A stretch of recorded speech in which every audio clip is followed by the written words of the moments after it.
इस outer appearance, तो मैं बोलूंगा कि सेम जीनोटाइप आउटर अपीयरेंस, मतलब अपीयरेंस मतलब जैसे हाइट हो गया तुम्हारा, प्लांट का कलर हो गया, ठीक है, आउटर अपीयरेंस, और हम बोलेंगे same genotype and same characteristic, same characteristic is maintain, same characteristics maintain होती है। समझ आया? उसके बाद नेक्स्ट अगर मैं बात करता हूं आगे, तो फास्टेस्ट मेथड है क्विक मेथड ऑफ मल्टीप्लिकेशन।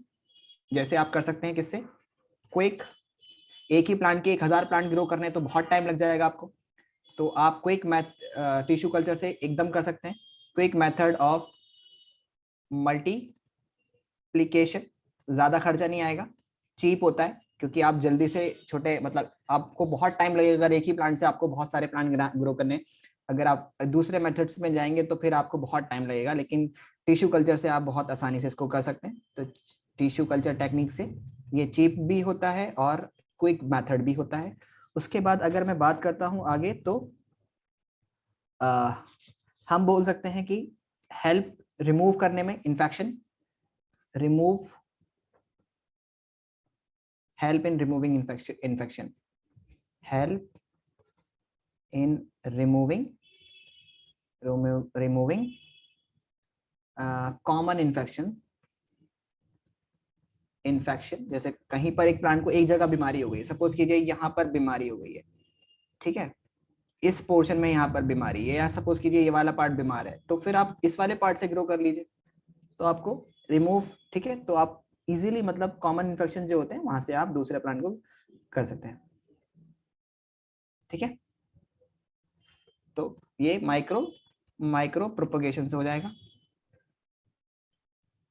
ठीक है, माइक्रो ग्राफ्टिंग से, माइक्रो ग्राफ्टिंग, छोटे छोटे ग्राफ्टिंग भी करते हैं हम लोग, छोटा सा प्लांट तोड़ के, छोटी सी लीफ तोड़ के लगा दी कहीं और, तो माइक्रो ग्राफ्टिंग, माइक्रो से हो सकता है। इकोनॉमिकल होता है, इकोनॉमिकल होता है, तो ये सारे मेथड्स में होता है, ठीक है। और सबसे इंपॉर्टेंट, वेरी इंपॉर्टेंट पार्ट ये होता है कि सीडलेस प्लांट को आप इससे ग्रो कर सकते हैं। सीडलेस प्लांट्स, इसमें सीड ही नहीं होता, seedless plants, plants such as banana, sugarcane, ठीक है, सीडलेस ग्रेप्स एक्सेट्रा, ठीक है। इनके अंदर आप इसी मेथड से can be grown predominantly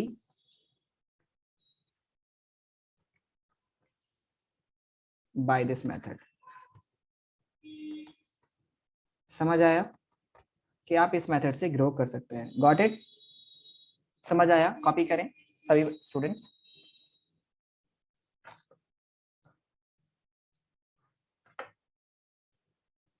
due understood बेटा? समझ आया क्या क्या फायदा होता है?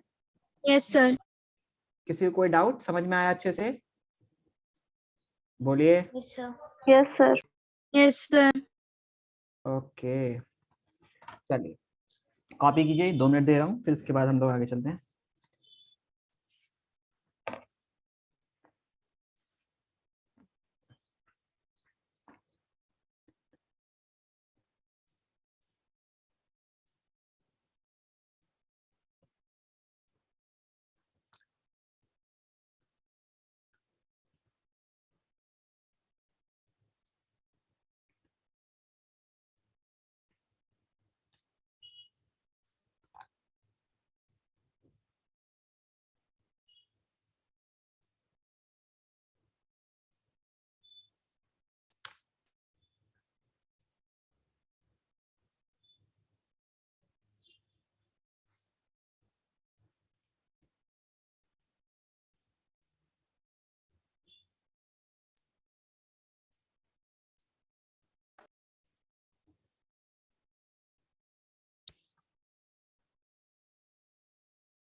Done sir.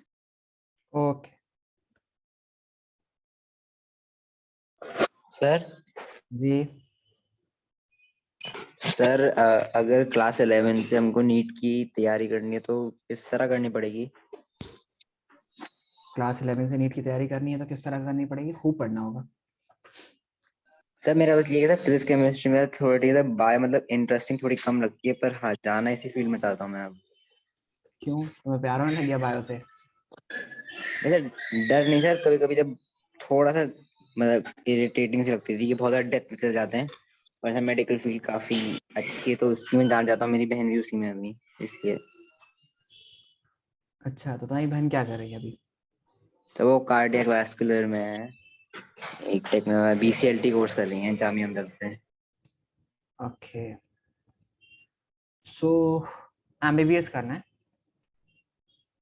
नहीं सर, जो टेक्नोलॉजिस्ट होता है ना, जो पूरा एक लैब है, इसमें सारी मशीन्स वगैरह कंट्रोल करते हैं। वो करना चाहते हो? हाँ, जो कैथ लैब है। नहीं सर, वो नहीं करना चाहता, वो कर रही हूँ वो। तुम क्या करना चाहते हो? एमबीबीएस? Yes sir. उसके लिए पढ़ना पड़ेगा, और तो पढ़ने कम के से कम लिए 600+ चाहिए होता है ना, नीट में 650+। हम्म और उसके लिए पढ़ना पड़ेगा, और पढ़ने के लिए पता है क्या करना पड़ता है? पता है क्या कैसे निकलता है एग्जाम? कोई भी एग्जाम्स या कोई भी चीज होती है तो आप कैसे, क्या फैक्टर्स होते हैं किसी भी एग्जाम को मतलब निकालने के लिए? तो बार बार रिवाइज करना। Hunger, hunger, need. क्यों, क्यों करना है तुम्हें? क्यों करना है बेटा? अच्छा चलो बताओ मुझे क्यों करना है। अच्छा चलो जवाब दो मुझे, क्यों करना है तुम्हें मेडिकल? क्योंकि बहन कर रही है इसलिए? ये क्या बात नहीं हुई? सर, फायदे काफी हैं, रिस्पेक्ट भी है सर। रेस्पेक्ट तो बेटा पैसे वालों की होती है आज के जमाने में।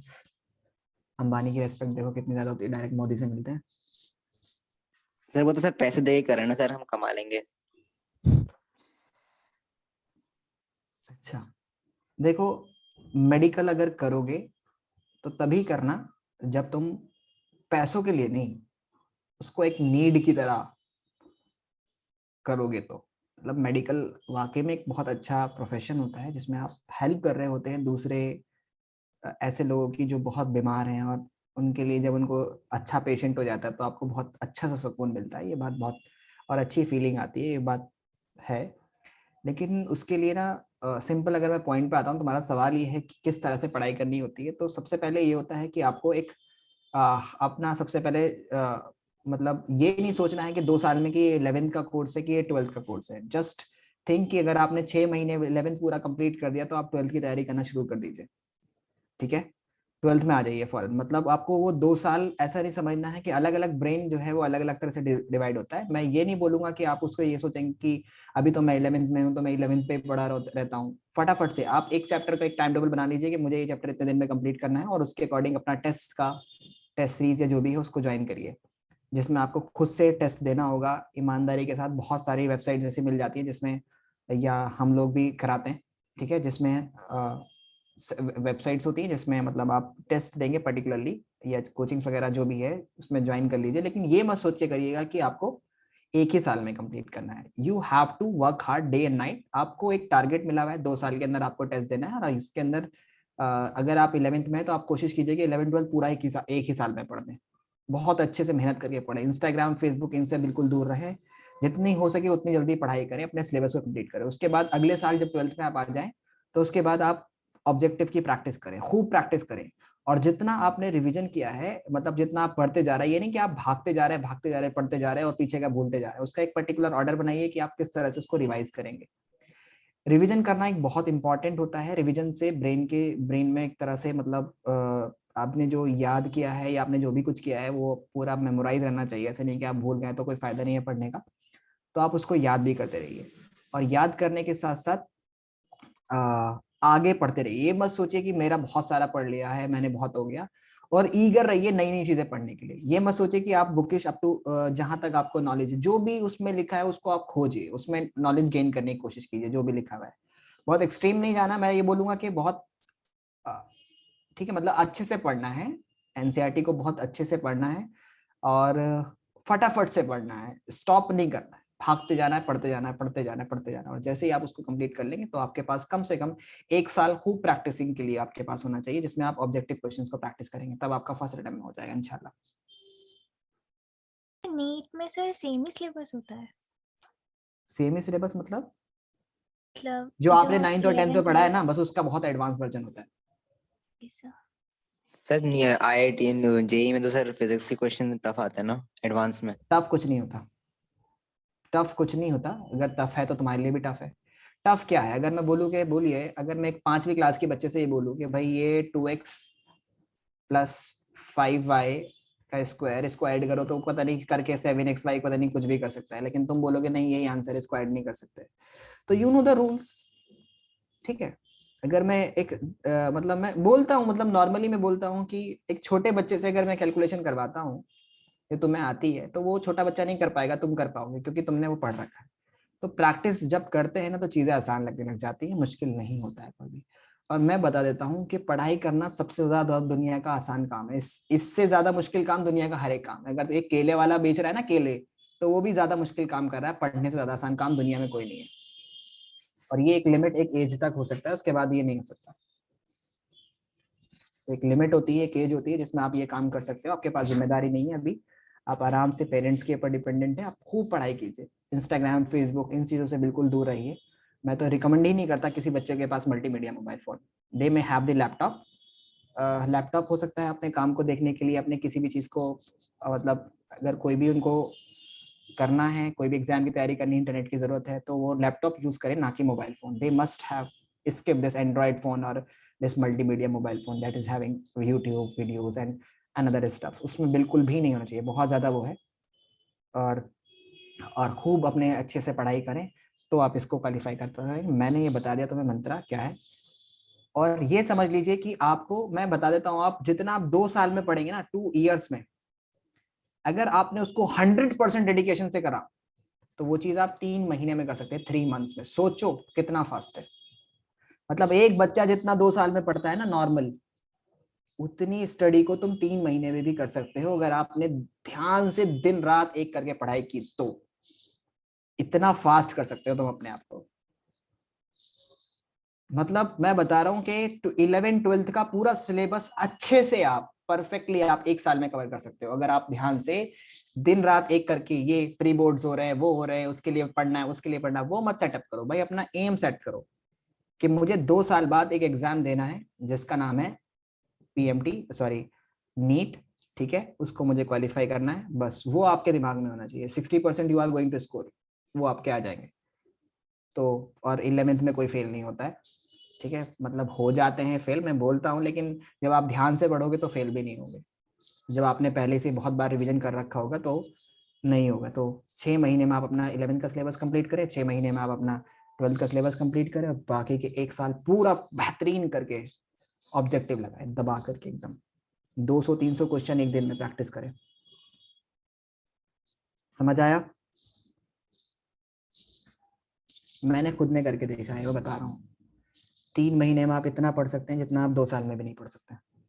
सर तो आपका क्वालिफाई हुआ था? हाँ हुआ था। क्या नीट या जेई? नीट नहीं, मेरा एमयू में हुआ था, बीडीएस में, ठीक है। एंड एमबीबीएस में मेरा 6 मार्क्स से रह गया था। और मुझे एक्चुअल में इंटरेस्ट नहीं था यार मेडिकल में, सही बताऊं तो। नहीं तो मैं कर सकता था, मैंने ले भी लिया था एडमिशन, लेकिन मैं फिर वापस आ गया। मतलब वहां से मैंने स्किप कर दिया, क्योंकि मुझे बिल्कुल भी इंटरेस्ट नहीं था, बिल्कुल भी इंटरेस्ट नहीं है मेडिकल में मुझे। इसलिए मैं बोल रहा हूँ, क्योंकि I can not have that life की रात को जाना पड़ रहा है मतलब पेशेंट को देखने के लिए, कहीं कोर्ट कचहरी, बहुत सारी चीजें होती हैं यार। मैं तुम्हें डिमोटिवेट नहीं कर रहा हूँ। मेडिकल एक ऐसा ऐसा वो है जिसमें अगर आपको इंटरेस्ट है तभी आप जाए। पैसे कमाने के लिए नहीं जाए, पैसे उससे ज्यादा कमा सकते हैं आप कोई बिजनेस करके। अच्छा डॉक्टर बनने के लिए मेहनती होना पड़ता है। उसके बाद बहुत सारे एग्जाम्स होते रहते हैं, और हमेशा ही एग्जाम्स होते रहते हैं। ये नहीं कि मेडिकल का ऐसा मसला है कि आप अभी नहीं बस एमबीबीएस कर लिया, उसके बाद एमबीबीएस करने के बाद आपको एमडीएमएस के लिए फिर से एग्जाम देना होगा, फिर उसके बाद एमडीएमएस करने के बाद फिर कुछ कुछ साल बाद एग्जाम्स दोबारा होते रहते हैं, ताकि आपको रिमाइंड करा दिया कि आप वाकई में अच्छे डॉक्टर हैं कि नहीं है। तो काफ़ी सारी चीज़ें होती है, but I am not demotivating. But अगर डॉक्टर नहीं होंगे तो हम लोग भी सर्वाइव नहीं कर पाएंगे। तो बहुत ज़रूरी है आपका बनना। मैं तो चाहता हूँ कि जो बच्चा चाहे, लेकिन बस इसलिए ना करें कि वो ये कर रहा था या मेरी रेस्पेक्ट होती है। तो रेस्पेक्ट तो भाई किसी भी चीज से हो सकती है, रेस्पेक्ट नहीं होना चाहिए कि आपको अंदर से फील आनी चाहिए कि मुझे डॉक्टर बनना है, तभी आप बन पाएंगे, अदरवाइज नहीं बन पाएंगे। समझ आया? Yes sir. चलो अब हम लोग चलते हैं sexual reproduction in flowers. Reproduction in flowers, flowers में सेक्सुअल रिप्रोडक्शन कैसे होता है, ठीक है। और मतलब बहुत सारे ट्रिक्स मैं बता दूंगा आप लोग को। आप अपने, और जैसे आप बुक पढ़ रहे हैं, आप अपने उसके साथ साथ आप एक ऑडियो नोट्स बना के रखें, ठीक है, जिसको आप जब भी आप मतलब घूम रहे हैं। मैं क्या करता था, मैं चलो तुम्हें बता ही देता हूँ यार, आजकल कभी डिस्कस ही करते रहना चाहिए, हमेशा पढ़ते रहो पढ़ते रहो। मैं क्या करता था, नॉर्मली एनसीईआरटी बुक्स पढ़ता था, और जो भी मतलब किताबें होती थी, मैं अरिहंत की किताब को फिजिक्स में मैं अरिहंत से डीसी पांडे से पढ़ता था, ठीक है। और कोचिंग्स भी ज्वाइन कर रखी थी, ऐसी बात नहीं है। कोचिंग हेल्पफुल होती है, बहुत ज़्यादा एक्सपीरियंस्ड, मतलब बहुत ज़्यादा हेल्प करती है। और सबसे इंपॉर्टेंट, कोचिंग क्यों ज़रूरी होती है, it help you to maintain the continuity, कि आज आपको जाना है तो पढ़ना है तो पढ़ना है, आप स्किप नहीं कर सकते। हो सकता है कि अगर मैं आज की क्लास कैंसिल कर देता तो आज आप इस टाइम ना पढ़ रहे होते, ठीक है। तो ज़रूरी होता है कि आप लोग के लिए कंटिन्यूटी रहती है। फिर टीचर का जो एक्सपीरियंस होता है ना, वो आपको ट्रिक्स, एक्सपीरियंस, बहुत सारी चीज़ें शेयर कर रहा होता है, उसको पता रहता है क्या चीज़ इंपॉर्टेंट है, क्या चीज़ इंपॉर्टेंट नहीं है।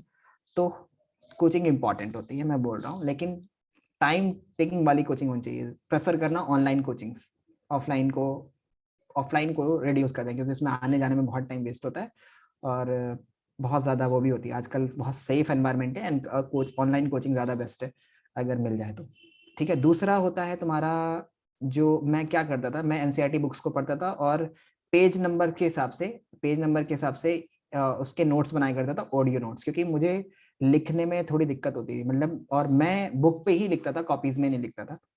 मतलब बुक पे ही मैं, जो इंपॉर्टेंट होता था उसी के ऊपर, चाहे मुझे एक पेज बुक में ही चिपकाना पड़ जाए ऊपर से, तो मैं बुक पे ही उसको पेस्ट कर लिया करता था, और उसी में मैं लिखता था। किसी दिन मैं भेजूंगा तुम्हें फोटो, या मैं आज ही भेज दूंगा अपनी बुक्स के, how I use to study my books, किस तरह से मैं उसमें लिखता था। और मेरी एक बुक अगर फुल हो जाती थी, उस पर कोई कहीं जगह नहीं बची, तो मैं वो दूसरी बुक ले लिया करता था, लेकिन लिखता मैं बुक पे ही था।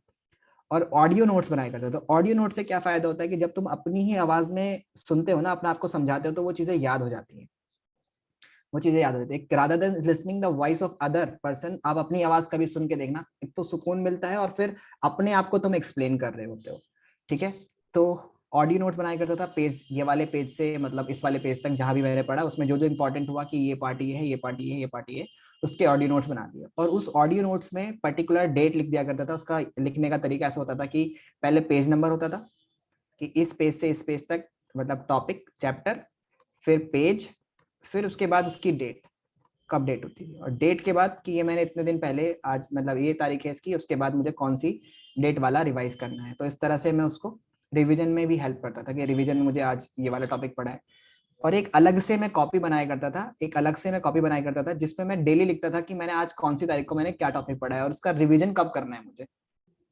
ये इंपॉर्टेंट होता था कि मुझे इसका रिवीजन कब करना है, मतलब पहले जो मैंने आज पढ़ा है उसको मैं कल को भी रिवाइज करूंगा, उसको फिर मैं 3 दिन बाद रिवाइज करूंगा, फिर उसको मैं एक हफ्ते बाद रिवाइज करूंगा, फिर उसको मैं 15 दिन या 20 दिन बाद रिवाइज करूंगा। तो ऐसे रिवीजन इंपॉर्टेंट होता है। जब आप एक ऐसी डेट पर पहुंच जाएंगे कि वो ऐसे मतलब पेज करोगे ना, तो फौरन याद हो जाता है। और और उसके साथ साथ ऑडियो नोट्स तुम्हें बहुत ज्यादा हेल्प करते हैं। रात को तुम सो रहे हो, सोते वक्त तुम उसको लगा दो, सुबह को उठने वक्त, या आप जैसे कहीं पर घूम रहे हो, मन नहीं कर रहा पढ़ने का, तो आप घूमने चले गए, तो ऐसे कान में लगा लिया हेडफोन से, और आप ऑडियो नोट्स को यूज कर रहे हो, मतलब अपने सुन रहे हो, मतलब पढ़ाई हो जाती है ऐसे। तो ऑडियो नोट्स बहुत हेल्प करता है, ठीक है। और दूसरा क्या करता था मैं, ऑब्जेक्टिव क्वेश्चंस को प्रैक्टिस करता था, कि आज मुझे 100 क्वेश्चंस फिजिक्स के, 100 क्वेश्चन केमिस्ट्री के, 100 क्वेश्चन बायो के, बायो में तो 200 भी हो जाते थे कभी कभी। तो उतने मुझे प्रैक्टिस करने ही करने हैं, मतलब उतने मुझे हर हाल में लगाने हैं जो टॉपिक। और बुक में बोल लिया, ऑब्जेक्टिव क्वेश्चंस की बोल लिया करता था, जिसमें चैप्टर वाइज के साथ साथ टॉपिक वाइज ऑब्जेक्टिव एमसीक्यूज होते थे, प्रीवियस ईयर के, बस प्रीवियस ईयर वाले करना, बस प्रीवियस जो पहले आ चुके हैं। तो जो पहले दूसरे मेडिकल एग्जाम्स में आ चुके हैं वो वाले क्वेश्चंस को, जो टॉपिक, जैसे सपोज कीजिए हम लोग को सर्कुलर मोशन पढ़ना है, तो सर्कुलर मोशन पे जो भी बेस्ड क्वेश्चंस होंगे, बस उसी को, आज मैंने सर्कुलर मोशन पढ़ा तो उसी पे मैंने टॉपिक पे ऑब्जेक्टिव लगा दिए। फिर उसमें जो टॉपिक ऑब्जेक्टिव हुआ करता था, जिसमें लग रहा था कि इसमें कुछ अच्छा है, उस पे स्टार, मतलब अलग अलग कोडिंग हुआ करती थी, कि इस क्वेश्चन पे स्टार लगा दिया, किसी पर डबल स्टार लगा दिया, जो एकदम हो जाया करता था उस पर बस ऐसे टिक लगा दिया कि ये मैं कर लूंगा, कभी भी आएगा तो ये इतना आसान कॉन्सेप्ट है कि मैं इसे कर सकता हूँ। किसी में नया कुछ होता था तो उसमें मैं लगा दिया करता था, फिर उन ऑब्जेक्टिव क्वेश्चन का रिवीजन हुआ करता था पर्टिकुलर टाइम बाद कि आज मुझे इस क्वेश्चन का रिवीजन करना है, तो इस तरह से मैं उसको रिवाइज किया करता था। तो दैट वाज वेरी इंपॉर्टेंट कि आप इस तरह से रिवीजन करके ना मतलब खुद को हेल्प कर सकते हैं किसी भी एग्जाम को क्वालिफाई करने में। तो ये ट्रिक हुआ करती थी मेरी, और मैं मतलब मजा आया करता था, सच्ची बताओ ना, ये सब चीजें फॉलो करने में ना बहुत मजा आया करता था। मतलब तुम सरप्राइज हो जाओगे कि अगर तुम ये सब फॉलो करोगे ना अपने बनाई हुई चीजें, और जब ये तुम देखोगे यार ये तो बड़ा आसान है, ये तो बड़ा आसान है, ये तो मैं एकदम कर लूंगा, ये भी मैं एकदम कर लूंगा, तो बड़ा आसान लगता है आपको, चीजें को करना बड़ा आसान लगता है। और मैं तुम्हें अभी बता देता हूँ सबसे इंपॉर्टेंट वो जो आपके, जैसे आप 11th में एंटर करेंगे ना, आपको मिलेंगे 700 डेज समझ लीजिए, क्योंकि बाकी के तो कुछ दिन ऐसे भी होते हैं आपको कहीं जाना आना पड़ता है, खाना पीना ये सब होता है, कुछ 100% कोई नहीं पढ़ सकता पूरे 365 के 365। तो मान लेते हैं तुमने 800 दिनों में से 100 दिन जो है तुमने 700 दिन तुमने पढ़ाई करी। ये 700 दिन जो होते थे ना, इसमें ये समझना है तुम्हें कि ये 700 डेज स्टार्ट हो चुके हैं आपके, और आपको 365 डेज में 11th नहीं कंप्लीट करना, आपको 150 दिन में पूरा 11th कंप्लीट कर देना है, बल्कि 150 से भी 100 दिन में कंप्लीट कर देना है। बस ये इंपॉर्टेंट होता था। अब ये कहोगे कि टीचर नहीं पढ़ाएंगे तो कैसे होगा, वो कैसे होगा, भाई वो तुम देखो कैसे करना है, ठीक है, लेकिन तुम्हें करना है। समझ आया? समझ आया? Yes sir. Yes sir. तो कौन कौन बच्चा मेडिकल में जाने के लिए सोच रहा है? आसान लगा मेरी बातों से तुम्हें? और दूसरी बात पता है क्या होता है? हाँ बोलो, इकरा कुछ कह रही है, रेज किया हैंड या गलती से हो गया? तो दूसरा पता है क्या होता है? हाँ बोलो, कुछ कहना है बेटा? सर आपने पूछा था ना मेडिकल में जाना है तो अच्छा जाना है। तो दूसरा पता है क्या होता है कि सुबह सुबह उठ के पढ़ो। अर्ली मॉर्निंग पढ़ने का जो मजा है ना, बहुत मजा है। 4 बजे आप उठ जाओ, 4 o'clock या 5 o'clock, उसके बाद उसे पढ़ो और मैक्सिमम 11 बजे तक आप सो जाओ। अर्ली मॉर्निंग पढ़ो।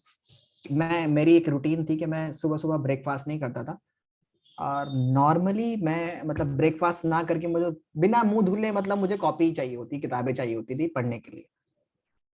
मतलब बड़ा मजा आता था सच में बताऊं तो, बिना मुंह, आप कभी करके देखिएगा, आप नींद से उठे और आप एकदम कोई टॉपिक पढ़ेंगे ना, बड़ा मजा आता है उसे पढ़ने में, फ्रेश माइंड लगता है, ऐसा लगता है उसमें बिल्कुल स्ट्रेस नहीं है, मजा आ रहा है पढ़ने में। तो बिना मुंह धुले आप पहले 1-2 घंटे पढ़ाई कीजिए, फिर उसके बाद ब्रेकफास्ट कीजिए, जो भी कुछ करना है। मतलब even I don't go to the washroom anything, brush व्रश कुछ नहीं करना, मैं बस उठ के बस डायरेक्टली पढ़ना है। वहीं मेरे बराबर में मेरी बुक्स रखी रहती थी, वहीं पे मुझे पढ़ना होता था या जो भी था। फिर मैं जब ब्रश व्रश कर रहा होता था या ब्रेकफास्ट वगैरह बना रहा होता था, तो उस वक्त मैं अपने ऑडियो नोट्स को सुनता था। मतलब ये 2 साल के टाइम पीरियड में ना आपको ना मतलब 11th-12th में फिजिक्स केमिस्ट्री और बायो ही आपके पास होनी चाहिए, इसके अलावा आपको नहीं पता दुनिया में क्या हो रहा है। Got it? समझ आया?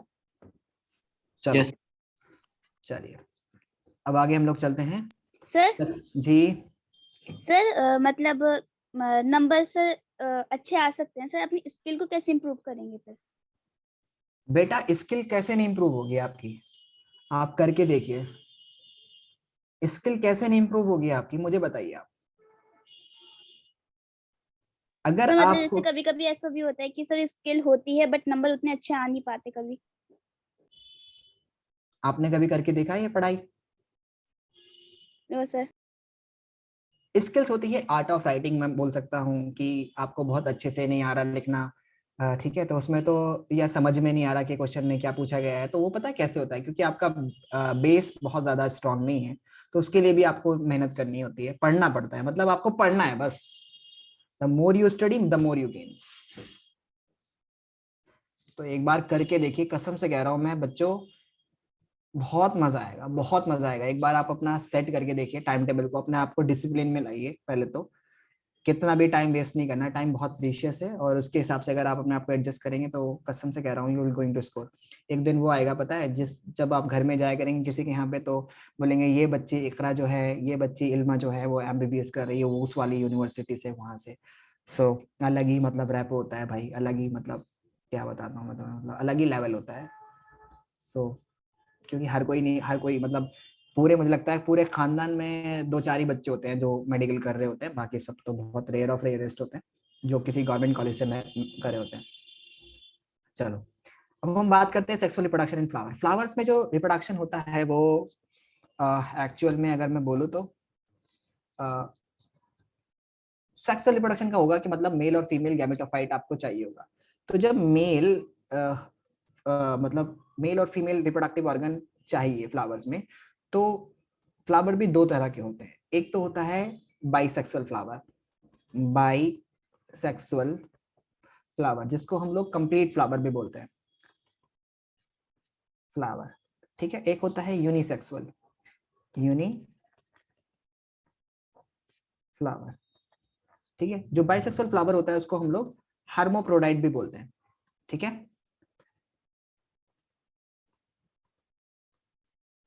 ठीक है, हर्मोप्रोडाइट। और एक होता है हमारे पास यूनिसेक्सुअल फ्लावर जिसको हम लोग मतलब नॉर्मली हर्मो, इसको यूनिसेक्सुअल फ्लावर ही बोलते हैं, क्या बोले इसके लिए, ठीक है। तो अलग अलग तरह से हमारे पास बाइसेक्सुअल फ्लावर्स होते हैं। तो बाइसेक्सुअल फ्लावर्स के अंदर क्या होता है कि मेल और फीमेल गैमेटोफाइट्स या मेल और female reproductive organs are present on the same flower. तो जैसे मैं बनाता हूँ, प्लांट्स में 4 पार्ट होते हैं। एक पार्ट होता है आपका, मैं फिगर ही ले लेता हूँ, क्या फायदा बनाऊंगा मैं इतनी खराब सी, क्योंकि राइटिंग पैड पे बनाना ना थोड़ा मुश्किल काम होता है। तो let me take the pictures और फ्रॉम द इंटरनेट एंड मैं ले लेता हूँ, 2 मिनट दीजिए। तो उसमें ना हमारे पास मेल और फीमेल रिप्रोडक्टिव ऑर्गन्स होते हैं, ठीक है।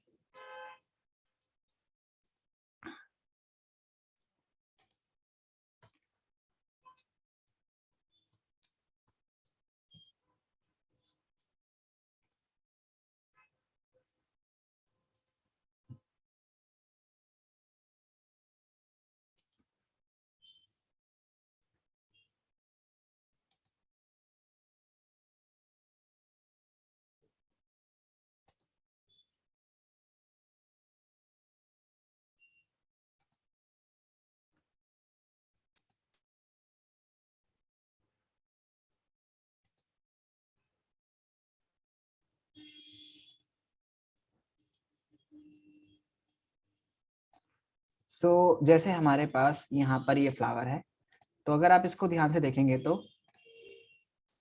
ठीक है, तो इसमें यहाँ पर ये जो पोर्शन होता है ये वाला, ठीक है, ये पोर्शन को हम लोग बोलते हैं इस कार्पेल और पेस्टल, ये फीमेल रिप्रोडक्टिव ऑर्गन होता है। और ये वाला जो पोर्शन है कलरफुल पार्ट, इसको हम लोग पेटल्स बोलते हैं, these are called the petals, ठीक है, जो इंसेक्ट को अट्रैक्ट करने में हेल्प करते हैं। और यहाँ पर ये जो पोर्शन है हमारा, that is called the anther. ये पूरे पार्ट को हम लोग, जो ये पूरा पार्ट है इसको हम लोग स्टेमेन बोलते हैं, स्टेमेन, ठीक है, जिसके अंदर मेल रिप्रोडक्टिव सेल्स प्रेजेंट होते हैं। तो ठीक है, और ये हमारे पास बाइसेक्सुअल फ्लावर्स है।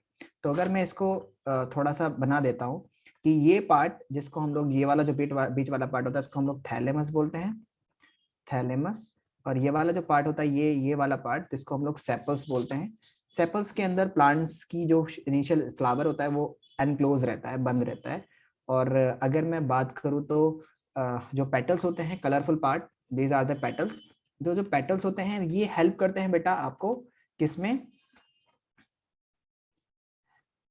Help in fertilisation, sorry pollination में, मतलब इंसेक्ट को अट्रैक्ट करते हैं, help in attracting the insect, insect मतलब देख के आते हैं कि इंसेक्ट? हाँ, मतलब खुशबू वगैरह से थोड़ा सा अट्रैक्ट होते हैं, insect for pollination, help in attracting the insect for pollination, अरे यार, फॉर पॉलिनेशन क्या होता है इसको भी हम लोग समझेंगे, ठीक है। तो यहां से यहां पर ये ट्रांसफर कर देते हैं, समझ आया? Yes sir. अब ये 2 पार्ट जो हैं, thalamus, sepals, petals, they are not the reproductive organs of the flower. Flower जो होता है एक तरह का मतलब हम बोलेंगे कि एक रिप्रोडक्टिव पार्ट है सेल का, वो सॉरी फ्लावर का, रिप्रोडक्टिव ऑर्गन्स बोल सकते हो। उसके अंदर मेल और फीमेल रिप्रोडक्टिव ऑर्गन्स जो होते हैं, 4 पार्ट में से फ्लावर्स के पास कौन कौन से होते हैं? एक तो होता है पेटल्स, एक होता है सेपल्स, एक होता है हमारे पास स्टेमन, एक होता है हमारे पास कार्पेल। ओके, सो अगर मैं बात करता हूं कि जो सेपल्स होता है, जिस पेटल्स जो होता है, इसको हम लोग कोरोला भी बोलते हैं। What we called it, sepals are also called sepals are also called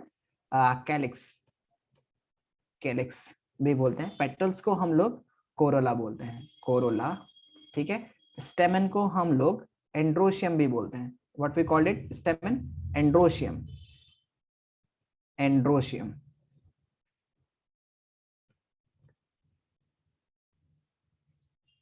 androecium. और कार्पेल को हम लोग गाइनोशियम भी बोलते हैं, गाइनोशियम भी बोलते हैं, ठीक है। तो कोरोला, कैलिक्स, एंड्रोशियम, ये दो हैं हेल्प इन पॉलिनेशन। ये सॉरी हेल्प इन मतलब ये हेल्प करते हैं रिप्रोडक्शन में हेल्प करते हैं एक तरह से। लेकिन ये जो है ये रिप्रोडक्टिव ऑर्गन्स है, ठीक है। जिसमें से एंड्रोशियम जो स्टेमन जो होता है वो मेल रिप्रोडक्टिव ऑर्गन है, और कार्पेल जो है वो फीमेल रिप्रोडक्टिव ऑर्गन है। समझ आया? Yes sir. Yes sir. यहाँ पर ये कुछ इस तरह से आपको देखने को मिलेगा, एंड ये होता है कुछ इस तरह से, ज्यादा बड़ा बना दिया मैंने, कुछ ऐसा होता है, ठीक है। बाइलोब, जिसमें 2 लोब्स होती हैं, जैसे ग्रेन होता है ना, ग्रेन, तो उसमें ऐसा बाइलोब्ड। इसमें ये जो पोर्शन होता है ये पूरा स्टेमन है, दिस इज कॉल्ड द स्टेमन। इसमें ये वाला जो पार्ट होता है इसको हम लोग क्या बोलते हैं? बोलिए क्या बोलते हैं? Anther.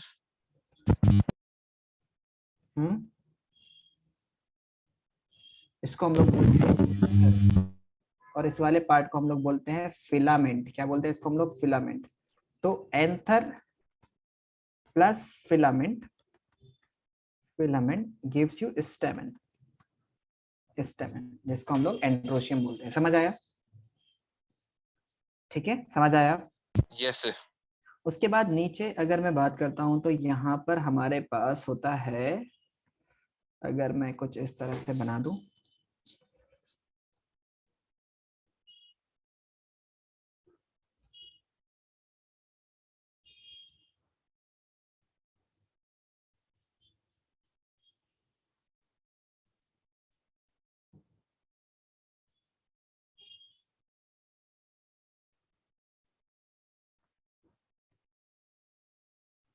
कुछ इस तरह से हमारे पास ये वाला पार्ट जो होता है इसको हम लोग बोलते हैं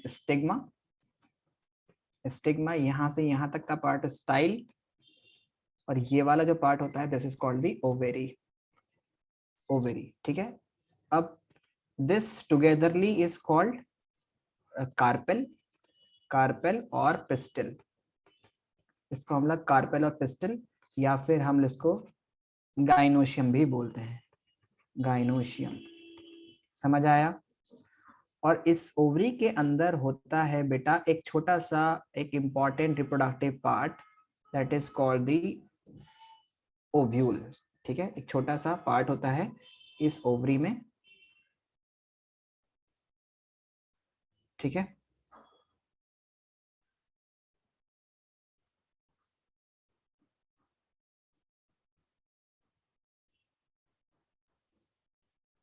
that is called the ovule, जिसको हम लोग क्या बोलते हैं? We called it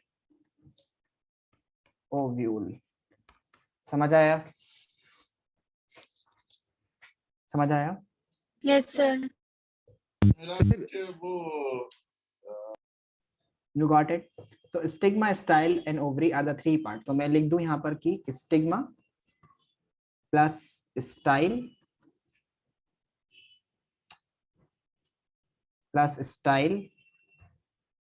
plus ovary togetherly form, या इज इक्वल टू लगाओ तो ज्यादा अच्छा रहेगा, फिर गिव्स यू क्या देगा? बोलो। कार्पेल कार्पेल और पिस्टल, ये जो है ये फीमेल रिप्रोडक्टिव ऑर्गन है प्लांट का. That is called the female reproductive organ. Female reproductive organ है. समझ आया बेटा? You got it all? Everyone understood? Yes, sir. Yes, sir. पक्का? ओके सर जी ये पूरा फीमेल रिप्रोडक्टिव पार्ट है. जी जी, ये पूरा फीमेल रिप्रोडक्टिव पार्ट है.